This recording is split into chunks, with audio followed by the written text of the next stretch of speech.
You ever stop and think, what actually holds a nation of over 1 billion people together? I mean, it's not just laws and borders, right? It's something deeper. It's powerful ideas. And today, we're going to dive into the minds of the thinkers who basically laid the intellectual foundation of modern India. So, yeah, how is a great nation built? It's definitely not just with bricks and steel.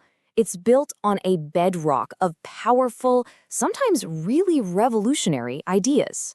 And that's what we're doing today. We're digging right into that bedrock of India's political thought. Okay, so first things first, we have to start at the very foundation. I'm talking about the great social reformers.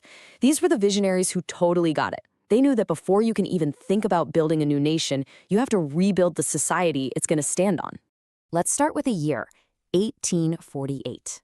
Now, this isn't just some random date from a history book. It marks a quiet revolution. This was the year the very first school for girls threw open its doors in India. And the pioneer behind it? Well, she would change everything. Her name was Savitribai Phule, who we now know as India's very first female teacher. She and her husband, Jyotiba, didn't just teach kids how to read and write. No way. They waged a war against ignorance, fighting against child marriage and the caste system, giving women the tools they needed to break their own chains. And, this fire of reform was catching on. In 1882, another incredibly powerful voice, Tarabai Shinde, she published this book, A Comparison Between Women and Men. And it was just this blistering critique of patriarchy, all captured in this one question. When men make a mistake, society forgives them. But society severely punishes women. Why this double standard? I mean, it's a question we're frankly still asking today, isn't it?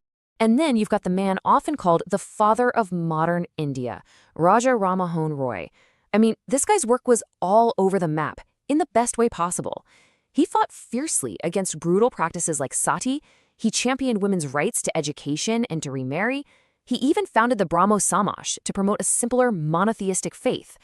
And, this is crucial, he pushed for English education. Why? Because he believed it was the absolute key to unlocking a modern, scientific outlook for the entire nation.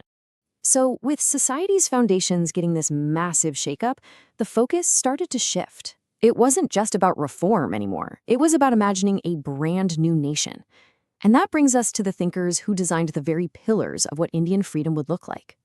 And you absolutely cannot talk about the vision of freedom without this electrifying call to action from Bal Gangadhar Tilak. Swaraj is my birthright and I shall have it. This wasn't just a catchy slogan, it was a declaration. It fundamentally shifted the whole independence movement towards demanding nothing less than complete self-rule. But here's the thing, self-rule wasn't a settled idea. There were different ideas about how to get there. On one side you had Tilak, who was all about cultural nationalism. He believed a shared culture and tradition were the glue that held a nation together, and he was a genius at using festivals to get the masses involved. Then on the other side, you have Gandhi. His approach was deeply moral. For him, freedom wasn't just political, it was a spiritual journey rooted in truth and nonviolence, and his main tool was satyagraha. Now, to really get Gandhi, you have to understand two core ideas. The first is satya, or truth. For Gandhi, truth is God, and this meant so much more than just not telling lies. It meant complete, total integrity in everything, your thoughts, your words, your actions. The second big idea was ahimsa, or nonviolence. The concept is pretty simple. Don't cause harm. But for Gandhi, this wasn't some political tactic you could just turn on and off when it was convenient. No, it was a fundamental principle for life itself. It guided every single thing he did. Okay, so freedom is finally on the horizon. But then comes the really hard part. How do you actually govern this massive, diverse new nation? This brings us to the architects who literally drew up the blueprints for modern India.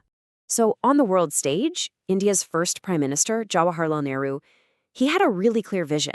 He laid out these 5 principles of Panchashil. It was basically a framework for how India should interact with other countries. Things like mutual respect, not interfering in each other's business, and peaceful coexistence. It was India's way of saying, hey, we're not picking sides in this Cold War, we're forging our own path. But what about how to govern inside India? Dr. Ram Manohar Lohia, a major socialist thinker, was really worried about too much power ending up at the top. So he proposed the Chokamba Rajya, or a 4-pillar state. The whole idea was to decentralize power, to spread it out across the center, the province, the district, and right down to the village. He wanted to empower local communities so they could have a real say in their own lives. But, these modern ideas didn't just appear out of thin air. To really understand the deep roots of Indian political thought, you got to look way back to ancient texts. And one of the most influential and, let's be honest, controversial is the Manu Smriti from the ancient lawmaker Manu. His ideas on ethics and social rules have just echoed for centuries. And just look at the virtues that Manu laid out for a ruler: patience, courage, truth, compassion, justice, and dharma, which is like righteous conduct. I mean, these aren't just political strategies, are they? They're a timeless ethical code for anyone in charge. Seriously, you could probably find this exact list in a modern leadership book today. So when you put it all together, from social reformers breaking old chains, to freedom fighters defining what a nation is, to architects drawing up plans for how to run it, what do you get? You get this incredibly powerful and enduring legacy. Sure, the thinkers themselves are now part of history, but their ideas, they are anything but historical relics. Their debates about justice, about freedom, about what it means to be Indian, those debates are not over. They're still happening every single day in modern India. Yeah, the conversations they started are a long, long way from being finished, which really leaves us with one final critical question to think about. As India tries to figure out its path in the 21st century, which of these powerful ideas do you think it needs to listen to the most today?